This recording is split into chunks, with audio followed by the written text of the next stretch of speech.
we've had engagements with several agencies where we've gone through the process of scanning and discovering a discovery period, discovering their vulnerabilities and helping them to identify the ones that they should attack first that makes them the most vulnerable. And yes, I think that's a good way to put it, right? Because now is not the time to panic. I'll paraphrase the right, Batman movie, right? right, Now is right. not the time to panic. That'll come later. Quantum risk isn't about panic, it's about timing. And that's exactly what we talk about on this episode of Impact Quantum. The universe dances, it's snug as a rug. Quantum podcast, turn it up fast. Candace and Frank blowing my mind at last. Quantum podcast. Hello and welcome back to Impact Quantum, the podcast where we explore the emerging field of quantum computing, and not just the field, the entire industry, where you're going to need not just PhDs, you're going to need marketers, sales reps, etc. Just need really to be curious. And the most quantum curious person I know is Candace Gillhoolley. How's it going, Candace? It's great, Frank. Thank you for asking. Today is really exciting. Okay. We're going to be speaking with Benita Zazueta. Okay. And she does quantum safe at IBM. Interesting. We have a lot to talk about. So quantum safe what? Safe from a cryptographically relevant or a fault-tolerant quantum computer being able to crack the cryptography once in the hands of an adversarial threat.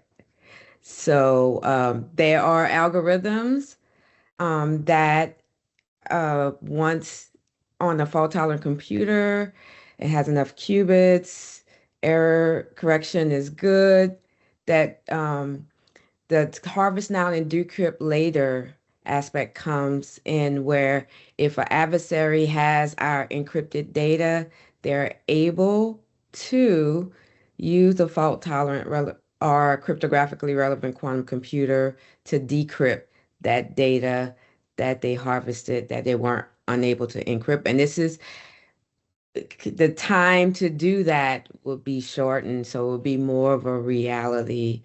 And not only is this part of my day job, but it's also my dissertation subject. So I'm pursuing a doctoral degree in business. I was really, really curious from my career starting out as an engineer in the lab rat and research. I was curious on how business decisions are made, especially with emerging technologies. So after my MBA, dug deeper, and now I'm pursuing my doctoral degree in business, and my dissertation topic is the impact of a fault-tolerant quantum computer on the supply chain ecosystem that use abominable software parts. So they're already susceptible to many cyber attacks. So we know it's only going to multiply and be more of an issue once the adversaries have the capability to use a quantum computer to attack the supply chain. So without giving away any information that you don't want to give away, Okay. as you're putting your dissertation together and stuff, what are there any key insights that have emerged so far in your work that you could share? So I can share a little bit about my methodology. And after being in science and engineering so many years, we have a certain way of addressing a problem. But by using theories that aren't normally used in the science world, like theories in psychology, theories in sociology, and other theories, decision-making theories, I'm viewing the issue from a different lens. And I haven't actually began my research yet. I'm putting together my designing my theoretical framework, but I'm excited about the theories that I'm applying to this problem, looking at it from a different viewpoint, not necessarily okay, it's obvious on the innovation point.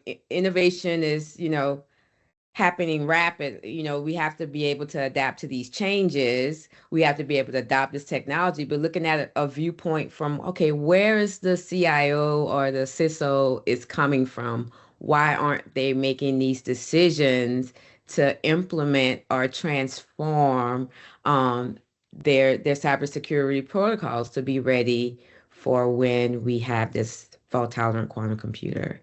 So, Yeah, there's a lot I want to unpack because in your intro, you did bring up a lot of things that not every listener may know, right? So harvest now, decrypt later, I think would be a good, well, let's go back even further.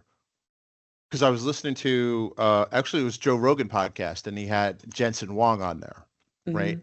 And it was an interesting thing because I think Jensen Huang is a very smart guy. Joe Rogan's kind of like the everyday layman, so to speak, right? So he's like freaking out about, oh my God, quantum computers are going to develop this super sophisticated AI and it's going to like blow through everything.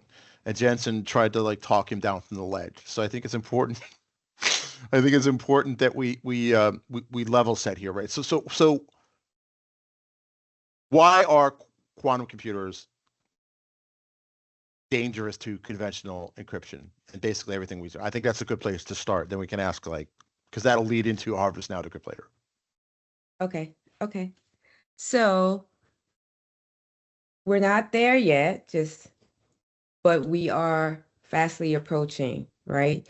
So, like I mentioned previously, we do have cybersecurity protocols. Everyone knows about NIST, and they have protocols that um, we're supposed to adhere to protect our data, right? To protect our information. Well, there are algorithms that can be ran on a quantum computer that can um, decrypt our once encrypted data, and it can do it in a time frame that won't take thousands, hundreds of years. So, um, when it comes to cryptography and the complexity of math that's used to protect our data, so the threat of the quantum computer is being able to solve those supposedly unsolvable math problems that currently protect our data. And that's where the threat of the quantum computer comes in, because that's his whole purpose, is to be able to solve complex problems, um, not really solvable by a classical computer in a more in a shorter time span. So if you encrypt your credit card data with convention and everything's conventional, there's no quantum magic just yet, right? The idea is that by the time bad guys or bad gals could decrypt that and go on an Amazon shopping spree for you, Mhm. it would be hundreds of years. And honestly, in 100 years, you're probably gonna have different problems if you have any problems at all. Right, right. Whereas a quantum computer could theoretically do that in, let's just say, an hour. And that's being generous. That's yeah. It won't be an hour, but Yeah. yeah, Long enough to definitely. ruin your next credit card statement. Short enough to ruin your next credit card statement. Would that be a good way to Right, put it? Yeah. right. So then why are like national security types and other people really freaked out about harvest now, decrypt later? Because it's our data is so important, and I've been working more on the federal side, and yes, they are aware, and they are, putting protocols in place to protect all of the data. I mean, I started out at Raytheon Missile Systems, so I started out Okay, in so you've been in the defense tech a yeah, while. I've been in Yeah. defense on the hardware side with missiles. Now I'm sort of indirectly on, I think the next, digital war, being behind protecting, helping our government and its integrators protect our data. We don't want our secrets in the hands of the wrong person to use against us, definitely. No, 100%. And the irony of the time we live in is that while we, this is coming soon. We don't know when. Is it 3 years, 3 months, not 3 decades, right? It's coming in some reasonable amount of time frame. And storage is cheap, right? So you have a lot of folks that are just fine. Your conversation's encrypted. I'm just going to store it. And then whenever this happens, I'll be able to go back and decrypt everything. And kind of like the whole keys to the kingdom will be, even if it's a few years old, it's still going to be relevant enough. And it's really scary. When I first heard that, I was like, oh my God. Because I live in the DC metro area. So like, I'm not directly like in defense tech, but like, I'm close enough to it that like, it's not hard for me to imagine like, this is like seriously dangerous stuff. Like, and I'm remembering a point to answer Candace's previous question. Another thing that I discovered in my dissertation research was that China's criminal landscape, over 30% are cyber crimes. So, and that was as of what, 5 to 7 years ago, and it's only increasing. So by the time we do have a cryptographically relevant quantum computer, who knows what that number will be, but it'll probably be well above 50%. So it's not just domestic, it's definitely foreign as well, that we want to make sure that we are protected. I mean, as a business model, looking at from like the criminal's point of view, cybercrime is like the best bang for your buck, right? Or because you can be based anywhere in the world, outside of people's jurisdiction, sometimes even with your host country's government's protection added to it, and you could if like you walk downtown, don't do this kids at home, but if you can walk into a bank and you could theoretically, yes, you could rob a bank, but the chances of you getting caught, shot at, or elsewhere are pretty high. But if you rob a bank on the other side of the planet, your chances of getting caught are way lower. They're not zero, but especially if you're backed by a particular state, it's actually, I mean, from the criminal's point of view, it's safer and it's more effective. Do you think that the governments are moving fast enough to address this threat, or do you think they're getting stuck on the policy gap? Well, I don't think it's an easy thing to do. Looking at the vast amount of data, the vast amount of information that needs to be protected, and all of the systems that's already in place, the transformation that it's going to take to become cyber resilient, which is meaning that, hey, we're not just protecting against a quantum computer, but we're protecting against any other future, as much as possible, emerging technology that can be a threat to our modern day cryptography. So I think they've already began, and the first step being is assess what you have, right? So knowing where you're vulnerable, knowing your cryptographic vulnerabilities, and then prioritizing those vulnerabilities on which one we have to address these first, and have an action plan to be able to mitigate this. And so I can't speak directly on if I think they're going fast enough, because I'm not aware of each individual agency's plan, but there has been movement, and they are taking it serious. We've had engagements with several agencies where we've gone through the process of scanning and discovering a discovery period, discovering their vulnerabilities and helping them to identify the ones that they should attack first, that makes them the most vulnerable. And yes. I think that's a good way to put it, right? Because now is not the time to panic. I'll paraphrase the Batman movie, right? Now is not the time to panic. That'll come later. But like now is the time to like assess and kind of reasonably through it. I first heard about this probably before I had my quantum computing aha moment in 2019. I first heard about this in 2015, 2016-ish, when he said basically like, look, we don't know when this will happen. At this time, they were still measuring in decades, right?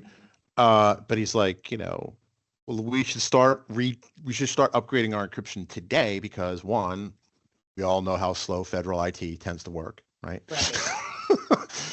The best way to be ready in 10 years is to start 5 years ago, right? And the second Mhm. best way to be ready in 10 years is start today, right? Right. So that's one angle. That's a very kind of very stoic / very calm way to approach it.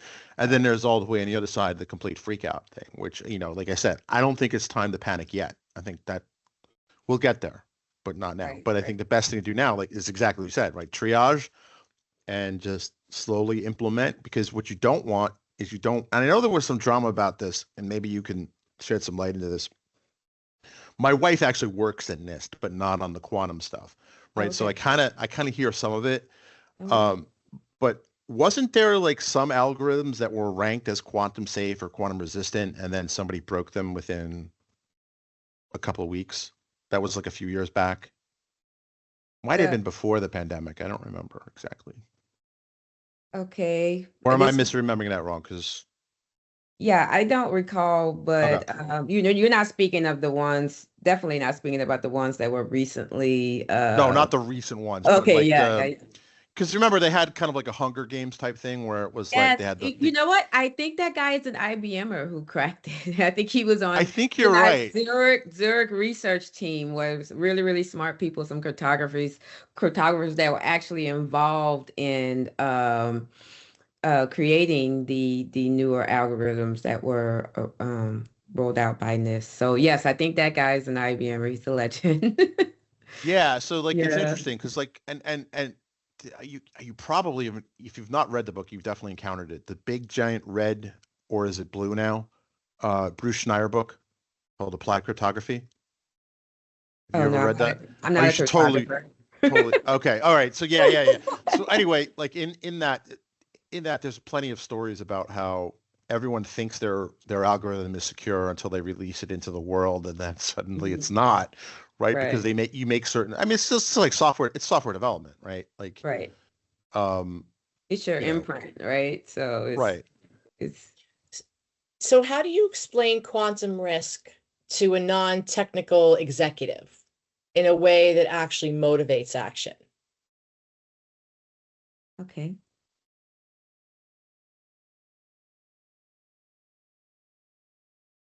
And motivates action without panic. Motivates action without panic. Okay. 'Cause I think that's the $1 million or $1 billion question, right? Or now Right. that we're in the age of NVIDIA, $1 trillion question, right? Like that's Right, really right, the. right. So sorry, I cut Right. you off. Yeah. Yeah. So I'll do it in the point of view of my research topic. And the reason is because I'm accustomed to audiences not being having quantum experience. So I'm more comfortable saying it that way. So for your supply chain, you want to make sure that not only the information and the data that's being, going from one node to the next is protected, but you also want to make sure that the adversaries don't enter the databases and the infrastructure of the people that are trusted in within your supply chain. So there were different instances where software that was corrupted got implanted and into the supply chain, into one node, weak node of the supply chain, and it impacted governments, it impacted everyone within the supply chain. So in order to avoid not only people stealing your data, but that's within that ecosystem, but also having access to, you want to make sure if this is the state of how things are now without the threat of a cryptographically relevant quantum computer, then we're further doomed, right? It's only going to get worse.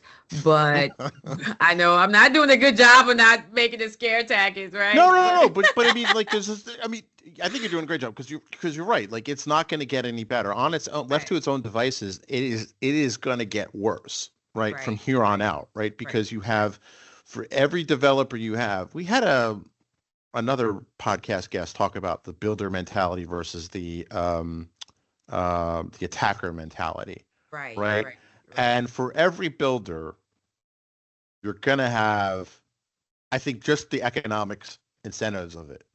before you get into the geopolitical kind of Game of Thrones stuff, right?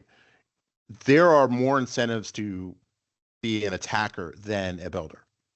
Definitely, Mhm, mhm. definitely, So definitely. I think that conservatively saying, you're talking about a 5-to-1 for every builder you probably have at least 5 attackers. And I think that's being conservative. It's probably way worse than that. Right. And then with the builders, they have constraints, right? Right. So companies aren't going to invest millions of dollars to protect something that, it's not as tangible or something that, they take a chance, right? So it's the risk that they know versus the risk that they don't know. So it's like they're going to take on a known risk as opposed to an unknown risk. And it just so happened to be that that unknown risk may be protecting itself against a threat of a quantum computer. So, in your view, what are the top misconceptions that leaders have about quantum technologies? I think we've talked about this a little bit. One of the top misconceptions is that it's decades away. That's one top misconception. Another top misconception is that it's just some piece of hardware that, does magic or whatever. Another misconception is that the I think that the leaders think that the workforce won't be prepared for it. I do think that we can upskill and we can retrain the workforce to be able to make that adjustment. I mean, we're doing it for AI, and everyone that is in the technical field know that you always have to be constantly learning the latest and greatest and constantly refreshing your skills. I'm keeping it high level. Another misconception is that it's gonna cost a lot of money or that I have to have my own quantum computer. You don't. It's very expensive. Right. Uh, but another misconception is that it's only for researchers. It's on the academic, level, and only researchers and PhDs can do problems on it. But partnering with researchers and partnering with schools and other research labs and companies and finding use cases that you're able to work with a group of experts on, because you can have the business view and they can have the algorithm or the scientific view on how we can approach this problem. So I do think that it's not a field where only people who have PhDs in quantum physicists can thrive in. I do think it is going to take a diverse group of thinkers from various backgrounds thinking different ways to be able to address a problem. And I think it's going to really transform how executives make decisions. So I don't see it as something that's going to disrupt the market and replace all of class. No, we're still going to have a laptop. We're not going to have a quantum computer in our homes or, quantum iPads or quantum, tablets for our kids. But I do think it is going to transform how we make decisions, how we make business decisions, and it's going to be for the better. That's a See, good way to put it, right? Because I think Right. I think you're right. Like you don't need to be a PhD. You don't need to be a quantum researcher or a cryptographer, right? Like, Right. you know, you don't need to understand all the math behind it, but if you understand what's at risk here, Right. and you know, the cliche is, you know, big company has a breach, right? Mm-hmm. Their Mm-hmm. stock tanks and all that financial drama. But the next day or 2 days later on LinkedIn, what do you see? InfoSec job openings for same company. Right. I'm trying not to call anyone out in particular, but there was one, Right. there was one, it's not good. It's not good karma. And like some of them may or may not be customers of any one of our companies. And I'll just stop right there. Right. Right. But like there's a screenshot on LinkedIn, I'm sure elsewhere too, of like, you know, the headline, the job openings, right? Which begs the question, did they not value this prior to the breach? Exactly. It's looking that way, right? Because no one wants to see. My wife has worked in some form of IT security for, I don't want to say a number of years because I'll get in trouble, but no one's happy when security comes knocking on the door, right? Right. Right. Because especially developers, right? Because they're like, oh, I don't want to have to do that, you know, right? Like you want to think security last, right? If at all, right? And it's even worse, I think, with hardware companies, right? Right. Right. Particularly consumer hardware companies, right? Like, you know, you probably heard the joke, the S in IoT stands for security, Mm-hmm. right? Because it's never thought of, right? Mhm. Or even just resilience testing, right? Some of this is just good Right. business practices, right? Like Right. when US East 1 went down on AWS, right? Not calling them out, but, you know, outages happen.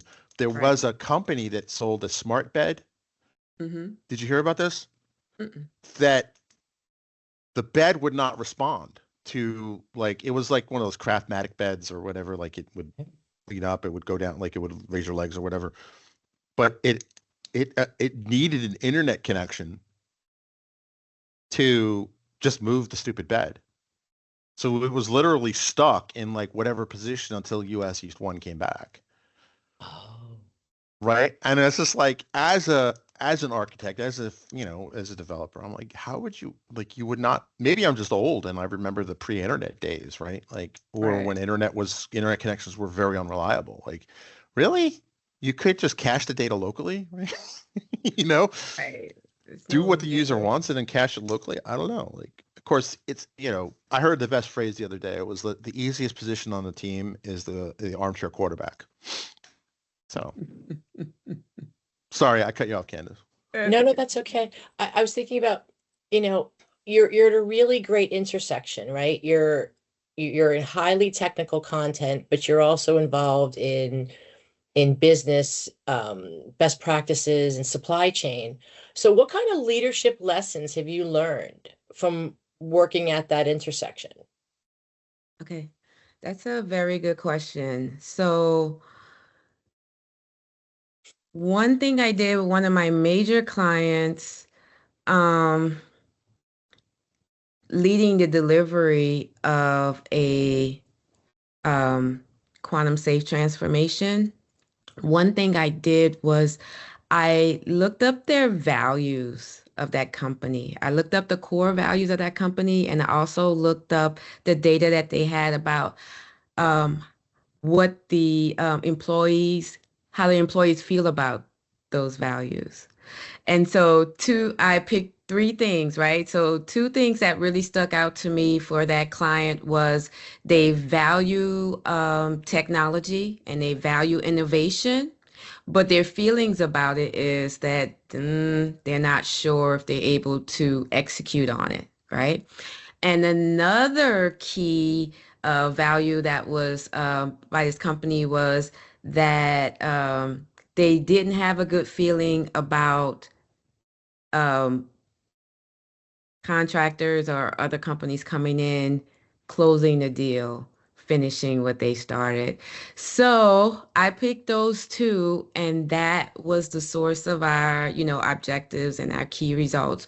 Number one, we're going to make sure that they feel like they are in the driving seat when it comes to this technology and innovation, we're going to educate them as much as possible, but we're going to like follow their lead, but guide them at the same time. So that way, since we know they value innovation, that they feel like they have a seat at the table. And the second thing we're going to do is we're going to make sure we execute. We're going to communicate our plan, and we're going to show up and we're going to do executive reports, we're going to do final reports, we're going to meet, we're going to make sure they see the progress, and that did a huge impact on that client, and have follow up business.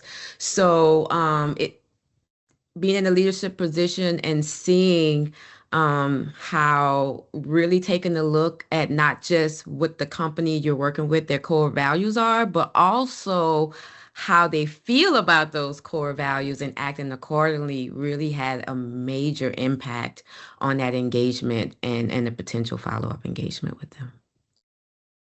It's fascinating. Thank you.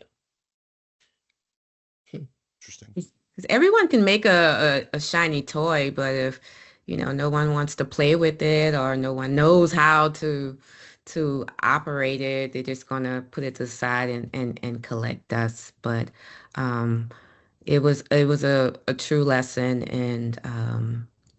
in delivery and client success. In Interesting. the broader picture, how should organizations prepare for the talent needs that they're going to have as tech like quantum computing and advanced cybersecurity evolve? Okay. Get on IBM's quantum website and take the free courses. I'm just going to say it. We've been providing free coursework, not just with quantum, but also with Quantum Save. Free coursework, free certifications, free badges, so many opportunities, YouTube channels you can learn for free. So I think if clients, or I mean, if companies focus more on growing the interests and the passions of their individual employees, and I know that's hard because the purpose of business is making money, but um, I'm sure most companies have quantum champions, people that are passionate about it, and that like you both are, and that are quantum enthusiasts, and read about it, in your spare time. Leaning on these folks and supporting them in every aspect of getting the learning and the training that they need. And not just the learning and the training, there's hackathons, there's actual, there's developer conferences. There's so many opportunities to test out that knowledge by having hands-on experience and creating an algorithm. So I think there's lots and lots of um artifacts. There's lots of things out there for them to learn. So as a company, you don't have to recreate the wheel. IBM has done a lot of the work for you already, and they're providing for you for free because we want our clients to be successful, and it is one of the main concerns of our clients. Like if we you know purchase access to this quantum computer, who's going to program it, or who's going to create the algorithm? So our leadership was aware of that. So we've put things in place to continue providing educational content for free to educate our next generation of quantum developers. And I think that's good too, right? IBM has recognized early that there is going to be a pipeline shortage in the future, and the best way to, the whole thing of the planting the tree, right? Right. And I will say, like, even though I work for Red Hat, right, and the show is not sponsored by Red Hat or any way, like, it's completely independent, right? You know, and IBM is the parent company of Red Hat, right? I don't want to put that out there, right? No surprises. IBM is really one of the companies at the forefront, not just of quantum computing, but the quantum training too, right? Yes. With the KISS kit stuff and things like that. I think they created Qiskit, if memory serves too, right? So like they're really at the forefront of this because I think they've kind of, this is not IBM's first rodeo, right? Like, IBM was there when the transistor came, completely changed what we thought of as computers or what's possible, right? They were there during the, to this day, they're called IBM PC compatibles, right? Mhm.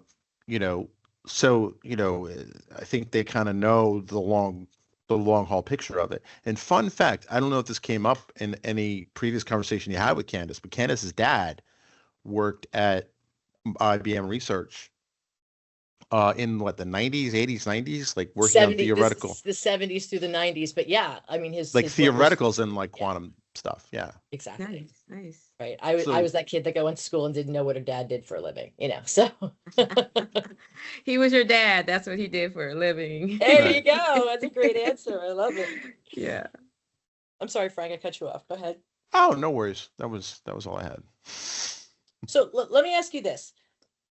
How do you evaluate whether an organization truly understands its crypto agility preparedness versus just thinking that they do? So that's a good question. So we do have an entire we have a software portfolio, and we do have an engagement where we identified how prepared they are, and I talked about it previously through the software scanning tool, identifying their cryptographic vulnerabilities and the number that they have, right? And so from there, we also identify if they have any policies, right? So, or do they have a policy team that that helps govern their cryptography, their cybersecurity. And we also assess the teams, the different teams that we will interact with, right? We take a look at if they have lots and lots of applications or whatever software they have or whatever databases they have, we talk to those database or software or application leads, and we can we have a questionnaires where we can assess where they are. So what we're doing is we have a heat map, and we go through that process. Right. So in the heat map, we ask a series of questions. We have a series of interviews. And before we do any scanning, we look at their entire landscape of what needs to be protected, and we ask questions based on those items. We have certain categories, and then based on their responses, we're able to create a heat map, and the heat map will actually show, okay, these applications or this software that's in the red, you know, these are the most vulnerable, these are most at stake, and these are, really business relevant, right? So like if something happens to this, it can pretty much affect the entire business. So we start off with that heat map, and then from that heat map, we dive deeper, right? So heat map is on a higher level, then we dive deeper with the software tools that we utilize, and then we can get more details. And then so having the heat map from the top down, and then the results from our software tools from a bottom up, we're able to come up with an action plan, and that action plan prioritizes our findings from both the heat map and the software tool results. And then once we have those prioritized, we can provide them with a preliminary roadmap, right?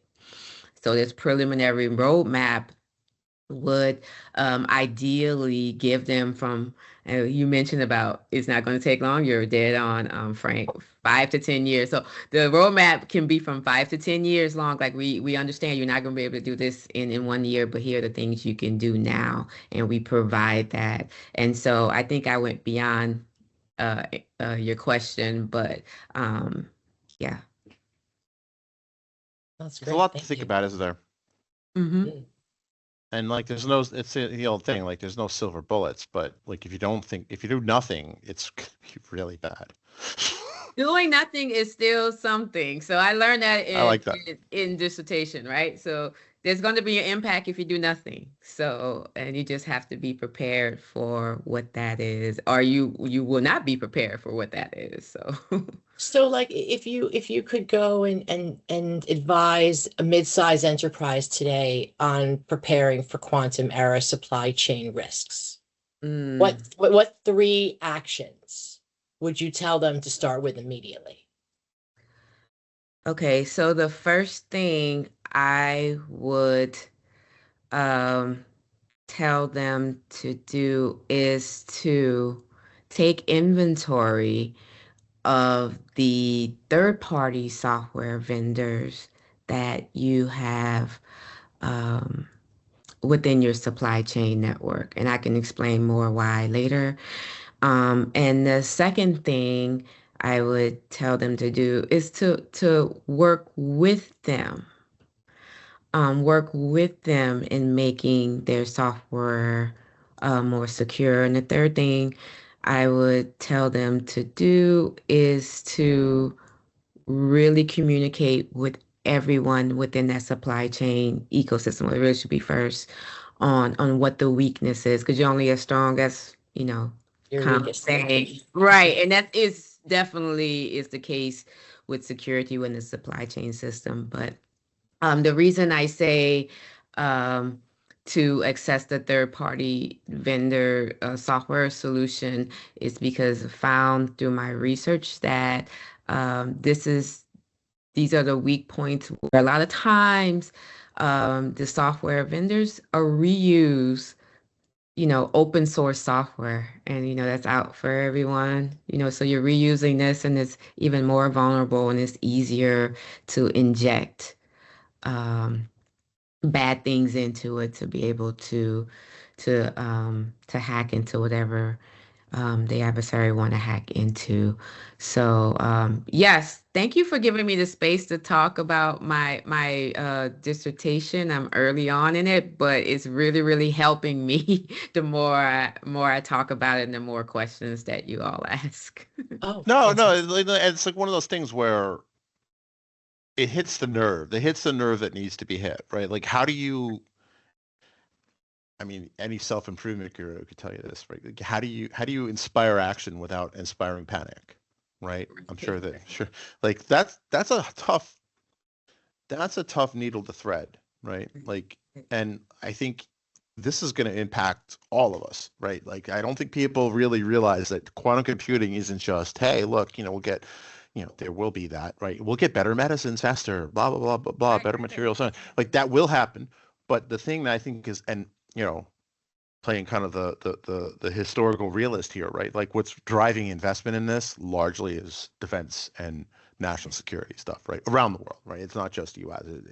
Anybody with enough coin to throw at the problem is throwing this coin at this problem, and that should tell you something right there, right? Yes. And you know, whoever figures this out first, and I think this also too, right? Whoever figures this out first is going to have a significant tactical advantage. And I think also too, like, whenever a functional quantum computer is actually built, we may never know the first one. We'll know the second one, probably, but the first one is probably going to keep so under such wraps for as long as they can. That because this is how it works, right? It's not how it should work, but here we are. But no, I mean, I think your dissertation really hits on a nerve of, like, how do you educate people who are not educated in this? The people who can write the checks, the hippo, as we like to call them, the highest paid person's opinion. That's a good one. I have to take Yeah, that's an old Microsoft term, so feel free to use it. Like, more people need to know the hippo, right? Like, Right, whoever, definitely. right? And the hippo is not, when we talk to startups, like, and things like that, we're like, the person cutting the check for how much this quantum computer solution or quantum solution is going to cost is not going to be chances are they're not going to have a PhD in quantum physics, right? Exactly. Best you can hope for is an MBA, right? Right. So how do you put that term in? How do you talk about this tech in ways that they can understand, right? So what role do you see automation and AI playing in helping organizations manage their quantum era cybersecurity challenges? How I see them, how I see automation and AI helping in general, the supply chain ecosystem is the automation aspect being, I mean, really lowering the costs. Okay, lowering transaction costs. I just studied this. So lowering the transaction costs within the supply chain system. So that saving money that way, and the way it can help lower transaction costs is automating identifying products, or automating finding the right partner, or um, those types of things that's were more or less a manual thing previously, but um, we're able to shorten that time, or that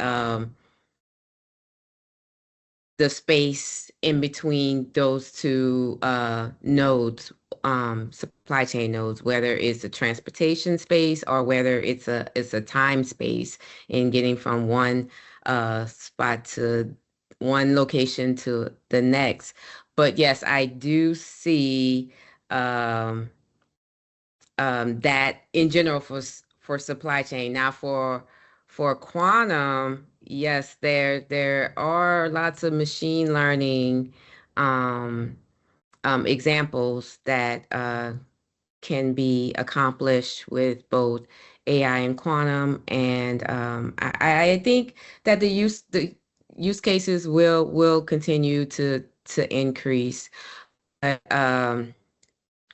I am looking forward to the intersection of all of those, right? So where we get to the point where we're using AI and automation in a way to make things better, repetitive operational things, administrative things can be done, and that way the focus can be more on the technical side. So that is another way. So I see time and space being dedicated to the innovation, right? And nurturing, developing that innovation, and spending less time on the more operational administrative tasks that can really bog down the time of someone managing not just a supply chain, but an entire ecosystem. Interesting. That was a long way to that No, but I question. mean, Oh, but if it was I it had to was think. it was a short question with a long answer, right? We've been at this as a society, like IT work, for, I mean, 60 to 40 to 60 years, right? And the larger the organization, the same problems they all encounter. You know what I mean? Like, I mean, the secure bill of materials, right? And all of this is really, I think, influenced by you build something, somebody breaks it, and then you go back and fix it, right? I think it's only been in the last maybe 5, 10 years there's been this like kind of proactive approach, probably longer, but at least Mm, I've only been aware of it for 5 to 10 year time frame of the red teaming, the blue teaming, right? Like that sort of right. thing, those types of exercises. And even then, only companies like IBM, Microsoft, those are two companies I worked for that I knew that they had this, right? And Right. I've talked with people who not in that field, obviously Red Hat too. Um, but I just can't imagine, like, how would you explain that 30 years ago? Well, what we're going to do is we're going to have people try to hack you, but they're on our payroll, so they're okay, but they'll report on like their instance. Like, I mean, you can easily imagine. I think there's a lot of people who are in kind of Fortune 500 leadership today that, they earned their stripes, or whatever analogy you want to use, like 30 years ago, right? And they're kind of like in that.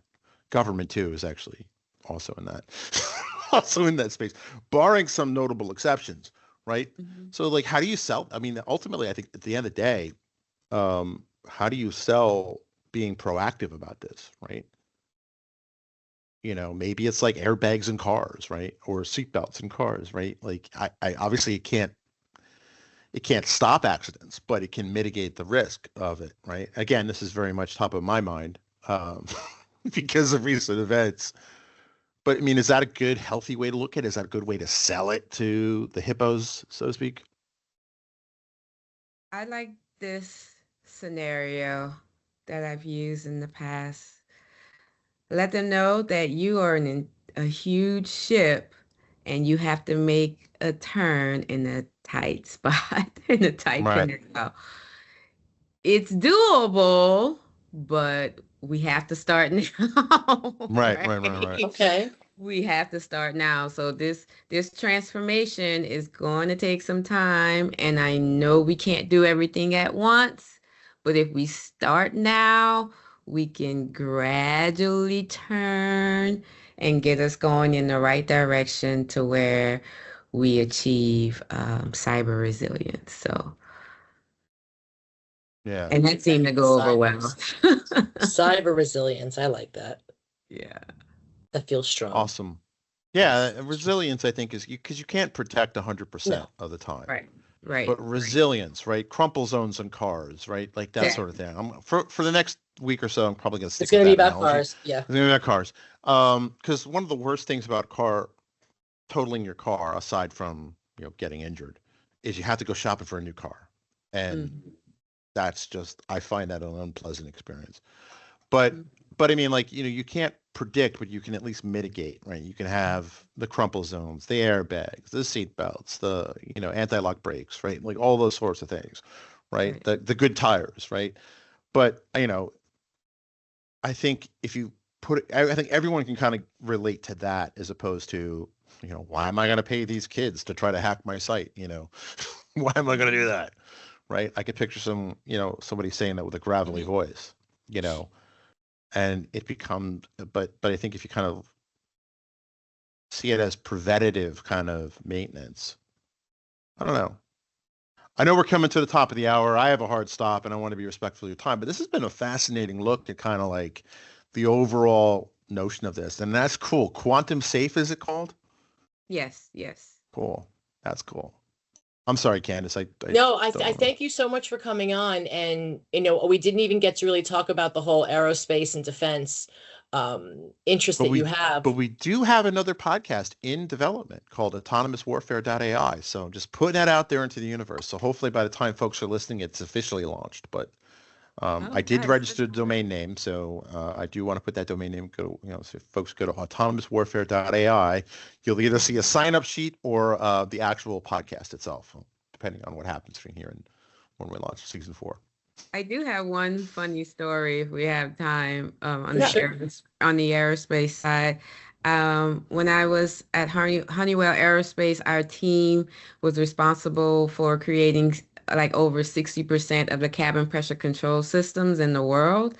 Oh wow. And it was a small team of us, right? And so one time I was flying with my family and the pilot got on and it was like, wait a minute, nothing's turning on. We don't know what's going on. We can't, do anything. I don't see any lights.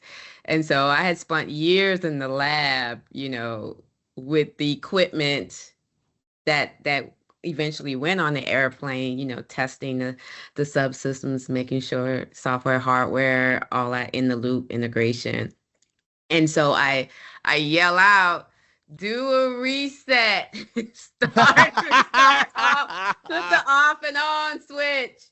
And I don't know if they heard me, but the pilot was like, and everything came back on. He's like, oh, okay, I just turned it off and turned it back on again. And the people around me started clapping. I was like, I'm not a hero. I've just been doing this in the lab. Every time stuff hangs up, the equipment hangs up, I just do a power reset and that does it. But It yep. reminds me of the IT Crowd. If you've not seen that show, I think it's on Netflix. You never seen that Okay. show? No, Oh my I'm in God, school. you I would. don't watch TV much. This is a show that's where at least the first episode. It's hilarious. It's basically Mhm. about this. It's dated now, like it's from like the early 2010s, but it's basically a comedy about this IT support department in this posh British. They never explain what the company did, but they're basically locked away in the basement, and it's like the support desk, and the guy answers the phone. Hello, did you turn it off and turn it back on? Like that's kind of like. Yeah, it's always the first thing they ask you. But it's funny, like, and you could probably catch like clips of it on YouTube and stuff like that. And there's like, Oh, okay. the every IT stereotype exists is like in there, whether it's the the complete disrespect you get from the higher ups to kind of, the socially awkward nerdy types working the it's funny. You'll enjoy it. I have to check it out during my break. There you go. Yeah. All right. So with that, it's a great place to end the show. We'll make sure in the show notes we have links to the IBM Quantum Safe program, the Qiskit, all the tutorial stuff, and anything else of interest that you would like to send our listeners to. Yeah, sure, definitely. Send them to the free training, so that'll be good. Awesome. Build your skills today, because it's just like that ship you're talking about, right? Like no one's going to be a quantum expert in 20 minutes, right? There's not going to be that quantum computing for dummies type thing that you'll be able to read in 24 hours and then be an expert, right? The time to market and the time to learn is, based on the time to market, the time to learn is today.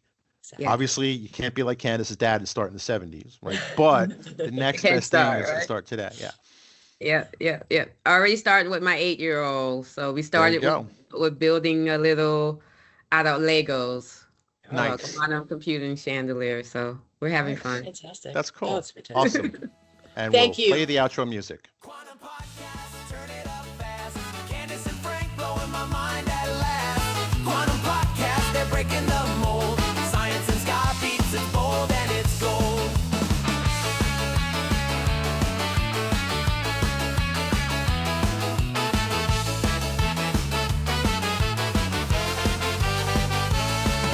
The multiverse is skanking in time. Black holes are wailing in a horn line so fine. From Planck scales to planets, they're connecting the dots. Candace and Frank, they're the cosmic hot shot. Quantum podcast, turn it up fast. Candace and Frank blowing my mind at last. Quantum podcast, they're breaking the mold. Science and sky beats, it's bold and it's gold.